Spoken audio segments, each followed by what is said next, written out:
కొలసీలు రాసిన పత్రిక 3:16. అదంతా వద్దులే గాని చివరిగా ఒక మాట రాయబడి ఉంది, అది చదవండి. చివరి లైన్ లో వాక్యము మీలో సమృద్ధిగా, క్రీస్తు వాక్యము మీలో సమృద్ధిగా నివసింపనీయుడి. దేవునికి స్తోత్రం. ఎవరి వాక్యం? క్రీస్తు వాక్యం మీలో సమృద్ధిగా ఉండాల. ప్రతి క్రైస్తవ కుటుంబాల్లో శ్రమలు విస్తరించినప్పుడు, బాధలు విస్తరించినప్పుడు, ఇబ్బందులు విస్తరించినప్పుడు, సమస్యలు అధికంగా ఉన్నప్పుడు డబ్బు సమృద్ధిగా ఉండకూడదు, కుటుంబీకులు సమృద్ధిగా ఉండకూడదు, ఆస్తి సమృద్ధిగా ఉండకూడదు. కానీ ఏం సమృద్ధి ఉండాలి మన జీవితంలో? క్రీస్తు వాక్యము సమృద్ధిగా ఉండాలి. ఎవరి వాక్యం? ఏ కుటుంబములో క్రీస్తు వాక్యం సమృద్ధిగా ఉంటుందో ఆ కుటుంబము దేవుని చేత నిత్యము ఆయన రక్షణలో, ఆయన ప్రొటెక్షన్లో, ఆయన కాపుదలలో నిత్యము ఉంటది. నిత్యము ఉంటది. అందరి జీవితాల్లో సంతోషం ఉంటది, అందరి జీవితాల్లో ఆనందం ఉంటది, అందరి జీవితాల్లో బంధువులు ఉంటారు, అందరి జీవితంలో మిత్రులు ఉంటారు, అందరికంటే ఎక్కువగా స్నేహితులకు ప్రాధాన్యత ఇస్తారు, అందరికంటే ఎక్కువగా చుట్టానికి ఎక్కువగా ప్రాధాన్యత ఇస్తారు. కానీ దేవుని వాక్యానికి ప్రాధాన్యత ఇవ్వరు. విశ్వాసి తన జీవితంలో ఎక్కువగా దేవుని కృపచేత బలం పొందుకోవాలంటే దేవుని యొక్క వాక్యము సమృద్ధిగా వారి కుటుంబంలో ఉండాలి. ఏది కొదువుగా ఉన్నా లేకపోయినా కానీ వాక్యం మాత్రం కొదువుగా ఉండకూడదు. హల్లెలూయా. దైవజనులు గుర్తు చేసిరు, వాక్యమే దేవుడై ఉన్నాడు అని కదా. వాక్యము మన కుటుంబంలో, మన జీవితంలో లేకపోతే శ్రమలు విస్తరిస్తాయి. శ్రమలు విస్తరిస్తే అందులో కాన్ఫిడెంట్ ఉండదు, శ్రమలలో పడిపోతామన్న అధైర్యం వస్తుంది. ఒక విశ్వాసి శ్రమలో ఎందుకు బలహీనం అయిపోతాడంటే వాక్యము లేక. ఏం లేక? వాక్యము లేక. సమృద్ధి అనేది వారి జీవితంలో డబ్బు సమృద్ధి ఉండడం గొప్ప కాదు, ఆస్తి సమృద్ధి ఉండడం గొప్ప కాదు, భూమి సమృద్ధిగా ఉండడం గొప్ప కాదు, వాక్యం సమృద్ధిగా ఉండడమే గొప్ప. హల్లెలూయా. అంతే కదా, వాక్యం సమృద్ధిగా ఉండాలి. దేవునికి స్తోత్రం. ఏ కుటుంబంలో వాక్యం సమృద్ధిగా ఉంటుందో ఆ కుటుంబం దేవుడి చేత బలపరచబడుతుంది, దేవుడి చేత దీవించబడుతుంది. గలతీయులకు 6:10 చదవండి. గలతీయులకు 6:10 వివరించడానికి సమయం లేదు, చిన్న గుర్తు చేస్తున్నాం మీకు అంతే. దేవునికి స్తోత్రం.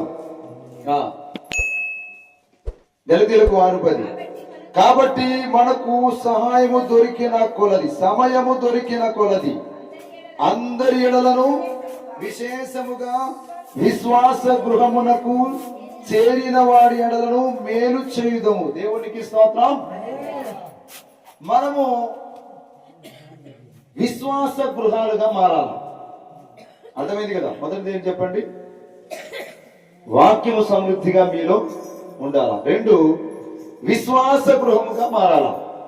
విశ్వాస గృహముగా మారాలి అంటే సమయము దొరికిన కొద్దీ దేవునికి ప్రార్థన చేస్తూ ఉంటారు.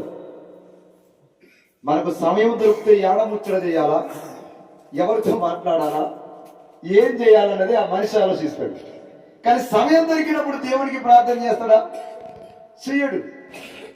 ఒక విశ్వాసి లేదా విశ్వాస గృహం కలిగిన వారు సమయం దొరికినప్పుడు దేవుని స్తుతించాలా. కానీ స్తుతిస్తున్నామా? స్తుతించడం లేదు. దేవునికి స్తోత్రం. విశ్వాస గృహముగా ఉండాలనుకున్న వారు వాక్యము సమృద్ధిగా ఉంటుంది వారి జీవితంలో. అలాగే విశ్వాస గృహము కలిగి ఉన్నటువంటి వారు ఎప్పుడు సమయం దొరికినా అప్పుడు ప్రార్థన చేస్తారు. అర్థమైంది కదా. ఎప్పుడు సమయం దొరికినా అక్కడ ప్రార్థన చేస్తారు. అయితే శ్రమలు వచ్చినప్పుడు మనము చాలా బాధపడతాం, ఇబ్బంది పడతాం. శ్రమలు వచ్చినప్పుడు చాలా అధైర్యపడతాం, కలవరపడతాం, చింతపడతాం, అవమానించబడతాం. కానీ దేవుడు ఏమంటున్నాడు తెలుసా? ఏ కీడైనా నీకు వచ్చినప్పుడు దాన్ని మేలు చేత జయించాలన్నాడు. దీని చేత మేలు చేత జయించాలా. కీడును కీడు చేత జయించకూడదు. అర్థమైంది కదా. కీడును మేలు చేత జయించాలి. దేవునికి స్తోత్రం. అవునా కదా? నీకు హాని చేస్తున్న వారి కొరకు నువ్వేం చేయాలా? ప్రార్థన చేయాలా. నీకు ఎవరైనా మంత్రం చేస్తున్నా నీకు తెలిసినప్పుడు వారి కొరకు నువ్వు ప్రార్థన చేయాలి. కానీ మనం చేస్తామా? బలహీనమైపోతాం. వాడు కనపడితే నాకు ఇట్లయింది, వాడు అగబడితే నాకు ఇట్లయింది, వాడు అచ్చిపోయిండు, నాకు ఇట్లా జరిగింది. ఇలాంటి అల్పమైనటువంటి మాటలు మాట్లాడతాం కానీ విశ్వాస సంబంధమైన మాటలు మనం మాట్లాడడం. హల్లెలూయా. ఎవరు కనబడ్డా, ఎవరు అగబడ్డా, నిమ్మకాయ తొక్కినా, గుడ్డు తొక్కినా, కోడిగుడు తొక్కినా, ఏం తొక్కినా ఏం చేయాలి నువ్వు? హల్లెలూయా. అదే మనకు ఆయుధం. దానిలో కోడిగుడు కనిపితే ఏమైపోతావు? ఎగిరితా అనుకుంటా పోండి, తీయండి. నిమ్మకాయ కనిపితే ఏం చేస్తావు? సర్బత్ చేసుకొని తాగండి. అంతే కదా? తాగుతారు ఎప్పుడైనా? మీలో ఉన్నవాడు ఈ లోకంలో ఉన్న వానికంటే హల్లెలూయా అన్ని తెలిసి మనం మాత్రం పాటించాం. దేవునికి స్తోత్రం. హల్లెలూయా. ఈ లోకం సాతానుగాడు, ఇగో దేవుడు యేసుక్రీస్తు వారి లోకం మీద తీసుకుపోయి సర్వాధికారం నా దగ్గర ఉంది, ఈ లోకం అంతా నీకు ఇస్తానని చెప్తే దేవుడు ఒప్పుకున్నాడా? లోకమే నాది నాయన, లోకంలో ఉన్నవారు నా వారు, నీ పెత్తనం ఏముంది ఇక్కడ? హల్లెలూయా. అంతే కదా? సర్వాధికారము దేవుడి దగ్గర ఉన్నది. దేవునికి స్తోత్రం. విశ్వాసి గృహంగా ఉన్నటువంటి వ్యక్తులు ఎప్పుడు కూడా భయపడడు, ఎప్పుడు కూడా అధైర్యపడడు, ఎప్పుడు కూడా కలవరపడడు. ఎన్నాటికైనా ఎప్పటికైనా నా దేవుడు నా జీవితంలో కార్యం చేస్తాడని నమ్ముతాడు. హల్లెలూయా. ఎన్నటికైనా ఎప్పటికైనా ఏ రోజైనా దేవుడు కార్యము చేస్తాడు. నీ సమస్య ఆలస్యంగా తీరుతుంది కానీ దేవుడు కార్యం చేయక మానడు. హల్లెలూయా. నీ జ్వరం లేటుగా తగ్గుతుంది కావచ్చు, కానీ దాని వెనుకున్న మూలాలను దేవుడు పాడు చేయాలి, తీసేస్తాడు అంతే. హల్లెలూయా. బంగారం గురించి అయ్యగారు చెప్పిండు ఒక మాట. బంగారం కొట్టంగా తుప్పంతా పోయి రూపంలోనికి వస్తుంది. అంతే కదా? నువ్వు కూడా కొట్టబడి, నెట్టబడి, నలగడి, ఇరగొట్టబడిన తర్వాతనే అసలు రూపం బయటకు వస్తుంది. హల్లెలూయా. కొట్టబడుతున్నప్పుడు, నెట్టబడుతున్నప్పుడు, తిట్టబడుతున్నప్పుడు, అవమానించబడుతున్నప్పుడు, నిందించబడుతున్నప్పుడు, గాయాల పాలవుతున్నప్పుడు, కత్తిరించబడుతున్నప్పుడు భయపడకూడదు, అధైర్యపడకూడదు. దేవుడు నన్ను ఆయన రూపములో మలుస్తున్నాడని నమ్మాలి. హల్లెలూయా. అంటావు అట్లా? శ్రమలు వస్తున్నప్పుడు నీకు ఒక త్యాగం ఉండాలి. ఏం తెలుసా? దేవుడు నన్ను ఆయన రూపంలో మలుస్తున్నాడు, నేను దేవుని చేత నలగగొట్టబడుతున్నాను అని అలా అంతే. అలా ధైర్యం ఉండాలి విశ్వాస గృహంలో ఉన్నటువంటి వ్యక్తులందరూ కూడా. హల్లెలూయా. ఏముండాలి? వాక్యము సమృద్ధిగా మీ జీవితంలో ఉండాలి. దేవునికి స్తోత్రం. హల్లెలూయా. ఏ శ్రమైనా మేలుతో జయించాలా, ఏ శ్రమైనా ప్రార్థనతో జయించాలా, ఏ శ్రమైనా దేవుని వాక్యముతో జయించాలా, ఏ శ్రమైనా కుటుంబ ఐక్యత కలిగి ప్రార్థన చేయడము నేర్చుకోవాలి. మొదటి రోజు ఒక వాక్యం చెప్పిన మీకు ఏం కట్టుకోవాలి మీ జీవితంలో? ఏ గది?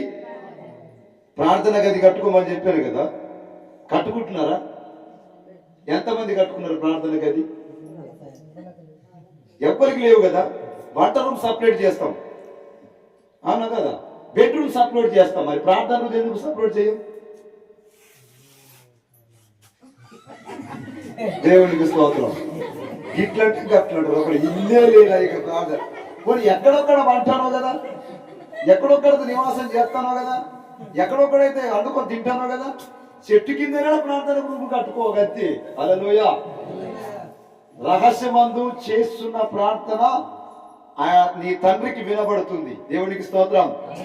రహస్యంగా నువ్వు ప్రార్థన చేసినప్పుడు బైబిల్ ఏమంటుంది? మత్తయి 6వ అధ్యాయంలో నీ గదిలోనికి వెళ్ళి తలుపు వేసుకొని రహస్యమందు నీ తండ్రికి ప్రార్థన చేయము. ప్రార్థన చేసే గదే లేదా నీకు? ప్రార్థన చేసే స్థలమే లేదా నీకు? ఎక్కడ చేస్తావు ప్రార్థన? ఊరి దగ్గర పోయి దొరడంబాల దగ్గర ప్రార్థన చేస్తావా? యేసయ్యా నీకు స్తోత్రం అంటావా? నడి ఆకిట్లా చేస్తావా? యేసయ్యా నీకు స్తోత్రం అని చేయలేము. హాల్లో చేస్తామా యేసయ్యా నీకు స్తోత్రం అని? ప్రార్థనకు సపరేట్ గది అవసరం. నీ కన్నీరు, నీ బాధ, నీ దుఃఖం, నీ వేదన అందులోనే తెలుసుకోవాలి. హల్లెలూయా. అందులోనే దేవునికి పోరాటం చేయాలా. అందులోనే దేవునితో సిద్ధపడాలా, అందులోనే నువ్వు కన్నీరు కాచాలా, అందులోనే నువ్వు ఏడవాలా, అందులోనే దుఃఖపడాలా, నీ శ్రమ కొరకు దేవుని అడగాల అందులోనే. అదే లేనప్పుడు నువ్వు ఎలా ప్రార్థన చేయగలుగుతావు? దేవునికి స్తోత్రం. తప్పకుండా మీరు ప్రార్థన గదిని ఏర్పాటు కట్టుకోండి. రూమ్ దేవునికి స్తోత్రం. జ్ఞానారం పోయిన చూసిరు కదా, చిన్న రూము 500, పెద్ద రూము 1000 రూపాయలు, అన్ని రూములు సపరేట్లు. అవునా కదా? తడికలు పెట్టిన రూములు ఎందుకు? మాకు ఒక రూమ్ సపరేట్ ఉండాలి 4 రోజులు బతకడానికి. నువ్వు 4 రోజులు బతకాలంటే ప్రార్థన గదిలో నువ్వు దేవుని కోసం ఏడవాలా. అది లేకపోతే నువ్వు బ్రతకలేవు, దేవుణ్ణి అడగలేవు, దేవుని యొక్క సమాధానం పొందుకోలేవు. దేవుడికి స్తోత్రం. హల్లెలూయా. రోమా 12:20-21 మాట్లాడుతుంది. కాబట్టి నీ శత్రువులు ఆకలి కొంటే అతనికి భోజనము పెట్టుము, దప్పికొంటే దాహమిమ్ము, అలాగూ చేయటం వలన అతని తల మీద నిప్పులు కుప్పలుగా పోయిదు. దేవుడికి స్తోత్రం. కీడు వలన జయింపక మేలు చేత కీడును జయించుము అంటున్నాడు. ఎవరైనా నీకు హాని పెట్టినప్పుడు, ఇబ్బంది పెట్టినప్పుడు వాని కొరకు నువ్వు ప్రార్థన చేయాలా. దేని కొరకు? ఎవరైతే నీకు ఇబ్బంది పెట్టారు అని నీకు అర్థమైనప్పుడు అతని కొరకు నువ్వు ప్రార్థన చేయాలా. శ్రమ ఎక్కడి నుంచి కలుగుతుందో గ్రహించి దేవుని అడిగి తెలుసుకొని ఆ శ్రమ ఎలా తొలగిపోవాలో ప్రార్థన చేయాలా. సమయాలు అంటాడు, నా మట్టుకు నేను ఒక్క రోజు ఒక్క క్షణము మీ నిమిత్తము నా కుటుంబం నిమిత్తం ప్రార్థన చేయుట మానుట వలన యెహోవాకు విరోధంగా పాపము చేసిన వాడును అవుతానన్నాడు. ఒకవేళ ఒక్క రోజు నేను ప్రార్థన చేయకపోతే శ్రేష్టమైన చక్కని మార్గాన్ని దూరం చేసుకుంటాను అంటున్నాడు ఆయన. హల్లెలూయ. నువ్వు ఒక్క రోజు ప్రార్థన చేయటం మానితే మాత్రం దేవుని సన్నిధిలో దూరం అయిపోయినట్టే. అది పాపముతో కూడిన పని. ప్రతిరోజు నువ్వు ప్రార్థన చేయాలి, ప్రతిరోజు దేవునితో నువ్వు గడపాలా, ప్రతిరోజు దేవుని సన్నిధిలో ఏకీభవించాలా, ప్రతిరోజు నువ్వు దేవుని అడగాల. ఎవరైతే దేవుని ప్రతిరోజు పలకరిస్తారో ఒక మాట ఉంటది, ప్రార్థించకపోయినా పలకరిస్తూ ఉంటావు, మాట వినకపోయినా మాటలాడుతుంటావు. ప్రార్థించకపోయినా పలకరిస్తూ ఉంటావు, మాట వినకపోయినా మాటలాడుతుంటావు. ఎందుకింత ప్రేమ నాపై యేసయ్యా, ఎందుకింత ప్రేమ నాపై యేసయ్యా, ఎందుకింత ప్రేమ నాపై యేసయ్యా,